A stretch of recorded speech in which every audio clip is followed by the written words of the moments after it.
everyone, Griff here. Welcome and thanks for joining me today. Today in this video we're going to be talking about Muddy Waters' classic song Mannish Boy. And I want to talk about, of course, how to play it. You know, Muddy actually, with the harp and the original recording and everything going on, it's actually fairly simple.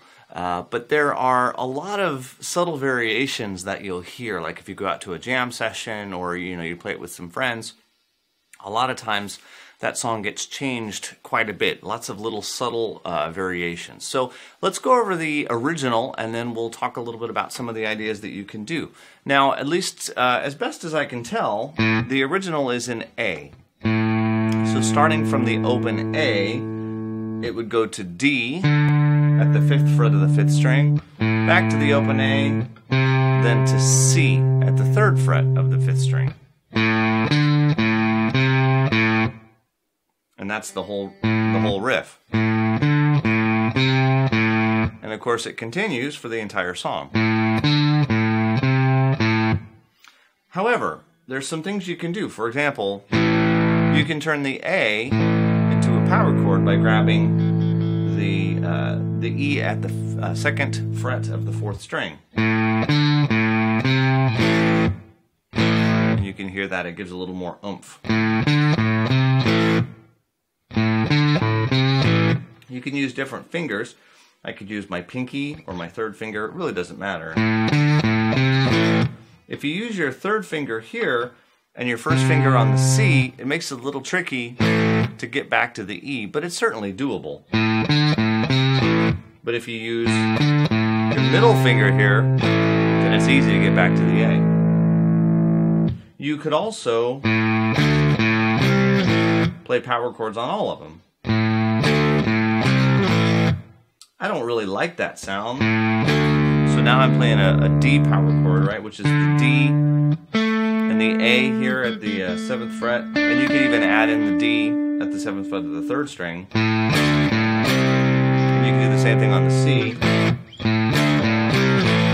That's not my favorite. If I'm going to use the power chord, I usually just play the single note here.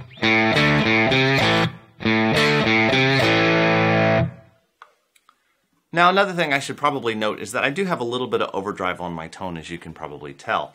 For this video, this is my Telly Lindy Fralin Blue Special pickups. People have been asking about the tone lately. This is an ash body Telly with the Lindy Fralin pickups I'm running. For this video, I'm actually running into a Digidesign or Avid 11 rack on a Bassman profile. It's what I kind of have situated here in the studio. A lot of times I use the Nace amps that I like very much, but for this I happen to have the 11 rack plugged in, so that's what I went with. Anyway, so I've got the Bassman set up with just a little bit of overdrive. The Bassman in particular also has a very flubby low end. So if I use the neck pickup, it doesn't really pop unless I use the bridge pickup. Okay, so you'll kind of hear that sort of squishy low end, and I've just got it turned up to the point that it's a little bit overdriven. I think that's kind of a nice, I think that's kind of customary with the sound. It's not super overdriven, it's not like a hard rock sound, but it's got a little bit of grit to it, and I think that adds a lot to it. Now you could do this in any key also. For example, and it's always, if you think about, instead of using the open A, if you think about using the 5th fret at the 6th string A, it's always, if that's the 1 or home bass, we always go to the 4, right up a string, right? And then we return, and then we go to what's commonly called a flat 3, which is a minor 3rd away. So you could play it like that, in which case you can give it a little sugar, you can give it a little squeeze there. Or it could be in B or G. And then it starts to sound a lot more like Hoochie Coochie Man.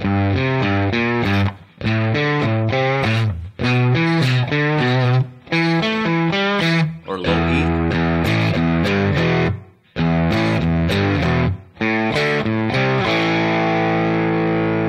Okay, so a lot of different variations on that. Obviously the basic is just the notes, A, D, A, C, A. And that's the simple version. But I like to kind of throw some of this stuff out. You know, if you're ever at a jam session or you hear somebody play it, maybe they do it a little bit differently. I don't want you to think it's wrong.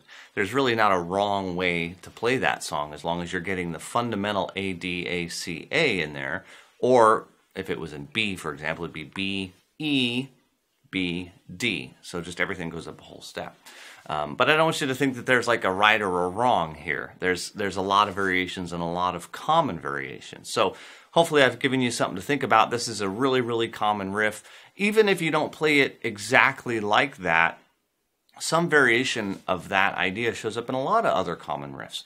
So if your ear is used to hearing that and knowing what those notes are, when it creeps up in other things, hopefully it'll sort of set that off for you and you'll be able to recognize it for yourself. Okay? So hope you enjoyed this video, and I'll see you soon.